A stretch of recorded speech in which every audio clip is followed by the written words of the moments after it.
이 욥기 33장은 엄연히 말하면 32장부터 이 33장 그리고 이어지는 37장까지는 욥기의 후반부에 해당하는 내용입니다. 욥과 세 명의 친구들이 이 욥이 당하고 있는 고난에 관하여서 서로의 의견을 이야기한 후 잠시 소강 상태에 놓여 있습니다. 그때 엘리후라는 사람이 이 32장부터 이들의 대화를 듣고 있다가 갑자기 대화에 참여하게 되어집니다. 그리고 엘리후도 역시 자신이 믿는 하나님을 열정적으로 대변하면서 욥에게는 이런 고난의 목적이 있을 것이다. 욥은 이렇기 때문에 고난을 당하는 것이다라고 이야기를 하는 장면이 나오는데 32장부터 37장까지 계속해서 엘리후는 그 내용을 이야기하게 됩니다. 엘리후가 욥의 친구들과 조금 다른 점이 있다면 이 친구들은 욥에 대해서 욥이 당하는 고난에 대해서 중점적으로 이야기를 하게 되어지는데 엘리후는 여러분들이 계속해서 진행되는 이 32장부터 37장까지를 읽어보시면 욥뿐만이 아니라 욥이 네가 이래서 고난을 당할 것이다라는 그 내용뿐만이 아니라 세 친구들의 이야기 안에도 당신들은 이렇게 이야기했기 때문에 틀렸고 당신들은 이렇게 이야기했기 때문에 하나님이 원하시는 바가 아니다라는 것을 이야기하면서 이 엘리후라는 사람이 어떻게 보면 정말로 자기가 아는 하나님, 자기가 믿고 있는 하나님에 대해서 열정적으로 대변하는 장면이 특별히 32장부터 37장 가운데에 되게 두드러지게 나타나게 되어집니다. 오늘도 그 초반부로서 이 33장을 살펴보면서 엘리후가 과연 어떠한 마음으로 지금 이 욥과 세 친구들에게 이야기하고 있는지를 좀 살펴보기를 원하는데 1절부터 4절을 여러분 다시 한번 살펴보도록 하겠습니다. 1절부터 4절에 이런 이야기를 합니다. 그런즉 욥이여 내 말을 들으며 내 모든 말에 귀를 기울이기 원하노라. 내가 입을 여니 내 혀가 내 입에서 말하는구나. 내 마음의 정직함이 곧 내 말이며 내 입술에 아는 바가 진실을 말하느니라. 하나님의 영이 나를 지으셨고 전능자의 기운이 나를 살리시느니라 라고 이야기하면서 지금 엘리후의 어투에는 이 말을 생각해 보면 굉장히 확신에 차 있고 굉장히 자신감에 넘치고 굉장히 강력한 어투로 이야기를 합니다. 내 말을 들어라. 내 말에 귀를 기울이길 원한다.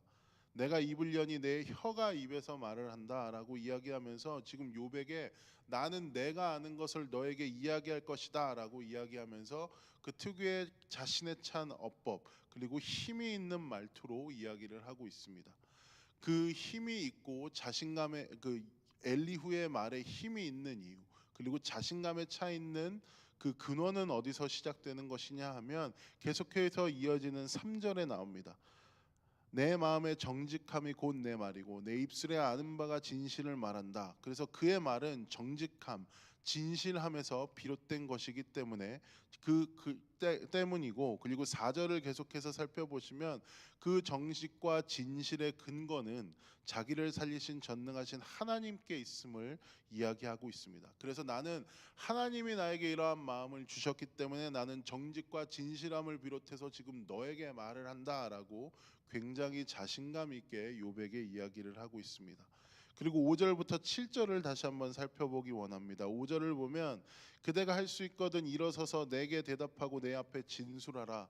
나와 그대가 하나님 앞에서 동일하니 나도 흙으로 지으심을 입었은즉 내 위엄으로는 그대를 두렵게 하지 못하고 내 손으로는 그대를 누르지 못하느니라 라고 이야기하면서 엘리후는 지금 욥에게 토론을 제안하고 있는 거예요.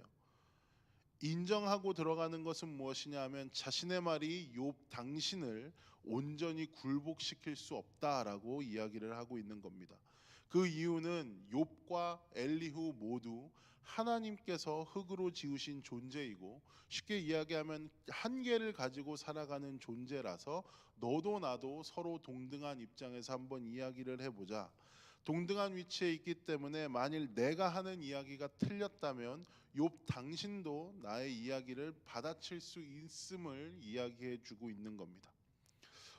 처음에 자신감 있게 이야기하면서 5절부터 7절에는 당신과 내가 동등하기 때문에 내가 하는 이야기를 당신이 듣지 않아도 된다라고 이야기하는 것을 보면 어떻게 보면 엘리후는 참 겸손한 것 같이 보이기도 합니다. 하지만 이어지는 9절부터 12절을 보면 우리는 엘리후가 어떠한 마음으로 지금 어떠한 마음 상태로 욥에게 이러한 이야기를 하고 있는지 조금은 더 잘 유추해 볼 수 있을 것 같습니다. 9절부터 12절 함께 보도록 하겠습니다. 이르기를 나는 깨끗하여 악인이 아니며 순전하고 불의도 없거늘 참으로 하나님이 나에게서 잘못을 찾으시며 나를 자기의 원수로 여기사 내 발을 착고에 채우시고 나의 모든 길을 감시하신다 하였느니라. 내가 그에게 대답하리라. 이 말에 그대가 의롭지 못하니 하나님은 사람보다 크심이니라 라고 이야기하면서 욥이 했었던 이야기 하나하나씩을 이야기합니다. 당신이 고난을 당할 때, 욥 당신이 고난을 당할 때 나는 하나님께 잘못한 것도 없고 나는 하나님께 불의한 일을 한 것도 없어서 하나님이 나에게 왜 과연 이러한 고난을 주시는지를 모르겠다. 하나님께서 지금 나에게 주시는 이 고난은 나의 불의함과는 상관없다라고 호소를 했었습니다. 그것이 욥이 이 욥기 전반부에서 친구들과 논쟁했던 내용의 주된 내용인데 엘리후는 9절부터 11절까지 읽어주면서 그 부분을 다시 한번 상기시킵니다.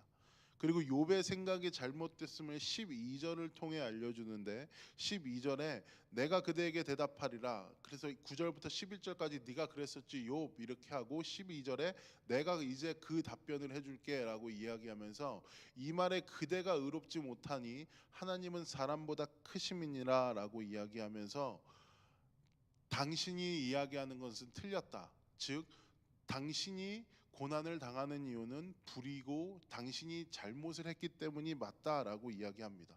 그 이유는 뭐냐면 하나님이 사람보다 크시기 때문에 모든 일에 주도권을 가지고 계신 분이라서 하나님이 틀린 일을 하실 수가 없다라고 이야기를 하는 겁니다. 엘리후의 답변을 통해서 그리고 엘리후가 이야기한 이 1절부터 12절까지의 내용을 통해서 하나님의 속성, 엘리후가 알고 있는 하나님의 속성과 엘리후가 믿고 있는 하나님에 대해서 조금은 예측해 볼 수 있는데 요약을 해보면 하나님은 인간을 흙으로 만드셨을 정도로 위대하시고, 그러니까 우리 인생 모든 세계 가운데 창조주가 되시고 우리는 그의 피조물이고 또 우리 인생의 모든 여정 가운데 아니면 이 세계가 돌아가는 일 모든 것에 자기의 주도권을 가지시며 모든 생각과 모든 계획으로 전지전능하게 이 세계를 주관하고 계신 분임을 잘 이야기해 주고 있습니다. 전지전능하시기 때문에 그 누구에게도 간섭을 받지 아니하시고 하나님의 일을 행하실 수 있는 놀라우신 분인 것을 지금 엘리후의 이야기를 통해서 우리는 알 수 있습니다. 그런데 그리고 엘리후는 지금 열정적으로 하나님의 편에 서서 그러한 하나님을 대변하고 있는 거예요. 욥에게도 대변하고 읽어보시면 아시겠지만 욥의 세 친구들에게도 내가 믿는 하나님은 이러기 때문에 당신이 틀렸다. 내가 믿는 하나님이기 때문에 당신은 옳지 않다라는 것을 마치 하나님의 입장에서 자기의 입장을 변론하고 있는 것 같습니다. 근데 여러분 이 엘리후가 과연 하나님의 입장에서 하나님의 이야기를 대변한다라는 것을 오늘 이 아침에 좀 잘 생각해 보셨으면 좋겠어요.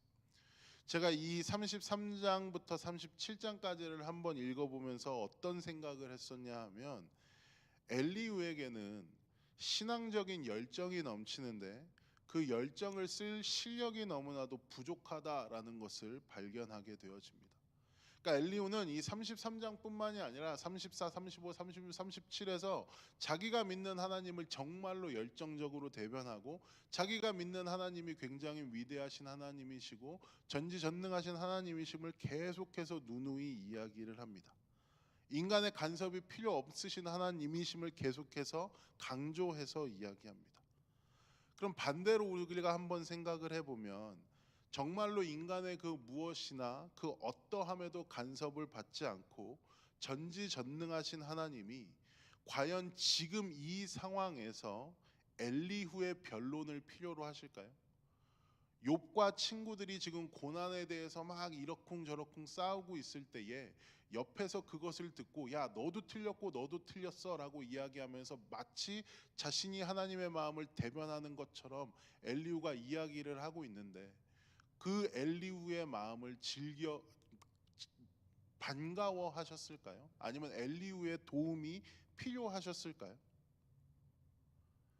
반대로 생각해 보면 여러분 엘리후가 지금 이 욥과 욥 세 친구 앞에서 하나님의 크심을 이야기한다고 해서 하나님의 능력이 조금이라도 더해질 것 같습니까? 아니면 반대로 지금 엘리후가 그 장면을 묵살한다고 해서 욥과 욥 세 친구들이 자기들끼리 아는 하나님에 대해 이야기하고 있는데 그 잘못된 점이 보인다고 잘못된지 안 잘못된지도 모르지만 어쨌든 그 안에서 엘리후가 그 얘기를 안 한다면 하나님의 능력이 반대로 그럼 조금은 작아질 것 같습니까? 그렇지 않습니다. 엘리후가 고백한 대로 하나님은 이미 전지전능하신 분이시고 누구의 간섭을 받지 않는 분이시기 때문에 하나님은 계속해서 자신의 일을 해 나아가실 겁니다. 지금 보면 마치 엘리후는 자신이 믿는 하나님이 엄청난 신성모독을 당한 듯 화가 나고 답답한 이유를 이제 그것 때문에 자신의 그 답답한 이유를 욥과 욥의 친구들에게 이야기를 하고 있는 거예요. 그러니까 정리를 해보면 지금 엘리후는 욥과 욥의 세 친구들이 그냥 싸우면서 자기들끼리 분쟁을 했었던 그 장면, 거기에 또 다른 분쟁 하나를 얻는 것밖에 되지 않습니다. 여러분 우리가 신앙적으로 성숙하게 될 때 아니면 내가 정말로 뭐 하나님의 마음을 조금은 알겠다, 하나님의 마음을 조금은 헤아릴 수 있겠다라고 여겨졌을 때는 어떻게 되는 줄 되는지 아세요? 그때 우리는 말을 줄이게 됩니다. 그리고 우리는 오히려 함부로 결정을 해버리지 않습니다. 그리고 함부로 판결하지 않습니다. 오히려 더 참아주고 더 지켜봐주고 어떻게 하면 내 말과 행동을 인하여서 사람을 살릴 수 있을까를 생각하고 고민할 때 우리는 더욱더 신앙적으로 성숙해진다라고 이야기합니다. 왜 우리가 참아주고 왜 우리가 지켜봐주고 왜 우리가 말을 줄이면서 겸손히 행동을 할 수 있을까요? 왜냐하면 궁극적으로 하나님이 우리에게 원하시는 삶의 모습이 그런 것이기 때문에 그렇습니다. 사람이 뭐 엘리후의 관점에서 정말로 사람이 아무리 날고 기어봤자 하나님께서 우리를 흙으로 지으셨습니다. 그리고 우리는 흙으로 지어졌기 때문에 그러니까 흙과 전능자가 우리를 흙으로 지으셨다는 의미는 우리는 어쨌든 한계를 가지고 살아갈 수밖에 없는 존재라는 것입니다. 그러니까 하나님은 그런 사람들이 서로 자기가 잘났다고 다투고 자기의 의를 뽐내기보다 서로 도와가며 서로 남을 위하여 살기를 바라고 계신 겁니다. 여러분 십계명을 아실 거예요. 십계명을 보게 되면 하나님이 십계명을 왜 사람들에게 주셨는지, 이스라엘 백성들에게 주셨는지를 조금은 알 수 있을 것 같습니다.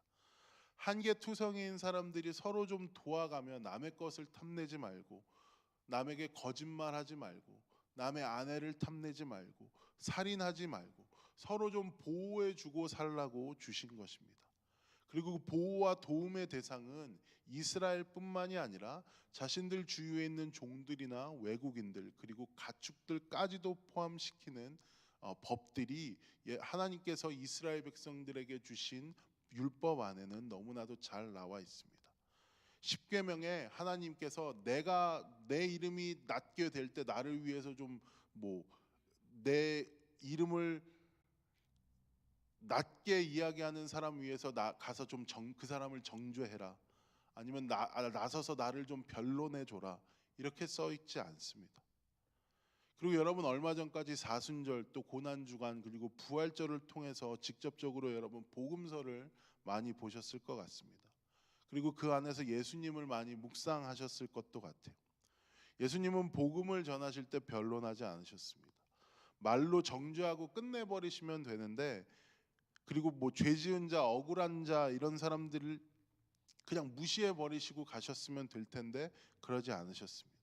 오히려 그들의 삶 가운데 들어가셔서 그들의 마음을 먼저 만지시고 그들과 함께 생활하셨습니다. 반대로 예수님은 오히려 엘리후와 같은 사람들, 자기의 의로 가득 차서 남을 정죄하고 비판하기 바빴던 그 종교 지도자들과 바리새인들, 그런 사람들을 무섭게 꾸짖으셨고 오히려 그들과 변론을 하셨습니다. 말씀을 마무리하기 원합니다. 우리는 신앙생활을 하면서 엘리와 같이 머리에만 가득 차 있는 지식이 생기는 것을 경계해야 합니다. 오히려 우리의 그 지식이 우리 머리에서 마음으로 내려와서 내려간 뒤에 변화된 마음으로 예수님처럼 남들을 위로하고 그들의 형편을 살펴가며 복음을 전하여 주고 또 그들을 위하여서 진심으로 위하여 줄 때, 또 그것이 때로는 말로, 또 때로는 손으로, 때로는 행동으로 주위 사람들이 하나님을 발견할 수 있을 수 있도록 도와줄 때에 우리의 주변에 하나님의 나라가 확장되어지는 것이고 우리를 통하여서 그 하나님의 이름이 전파되어지는 것입니다. 오늘 하루 살아가면서 여러분들도 엘리후의 자리에 있을 수 있고 반대로 예수님의 자리에 계실 수도 있습니다. 기도하시면서 하나님, 내가 오늘 살아가면서 수많은 욥이나 욥의 친구들을 보게 되어질 텐데 그 안에서 엘리후로 살아가는 것이 아니라 오히려 그들의 마음을 헤아려주고 그들을 위해 참고 끝까지 견뎌냈었던 예수님의 마음을 품고 살아갈 수 있는 하루를 살 수 있게 해달라고 기도하시는 하루가 되기를 소망합니다. 제가 기도하겠습니다. 사랑과 은혜의 주님, 벼는 익을수록 고개를 숙인다는 속담을 다시 한번 기억하여 봅니다. 우리가 하나님을 알고 하나님의 마음을 더욱더 품을 때에 계속해서 주님을 위하여 참아주고 또 주님을 위하여서 계속해서 저 사람을 위하여 어떻게 하면 선을 베풀어 줄 수 있을까, 저 사람을 어떻게 하면 하나님께로 데려올 수 있을까를 고민하며 살아갈 수 있는 그런 하루를 살아가며 엘리후의 자리에 앉는 것이 아니라 하나님의 마음으로 다른 사람들을 살펴볼 수 있는 자들 될 수 있도록 주님 함께하여 주시옵소서. 감사드리며 모든 말씀 우리를 권하신 예수님 이름으로 기도했습니다. 아멘. 하늘에 계신 우리 아버지여, 이름이 거룩히 여김을 받으시오며 나라의 마옵시며 뜻이 하늘에서 이루어진 것 같이 땅에서도 이루어지이다. 오늘날 우리에게 일용할 양식을 주옵시고 우리가 우리에게 죄진 자를 사하여 준 것 같이 우리의 죄를 사하여 주옵시고 우리를 시험에 들게 하지 마옵시며 다만 악에서 구하옵소서. 대개 나라와 권세와 영광이 아버지께 영원히 있사옵나이다. 아멘.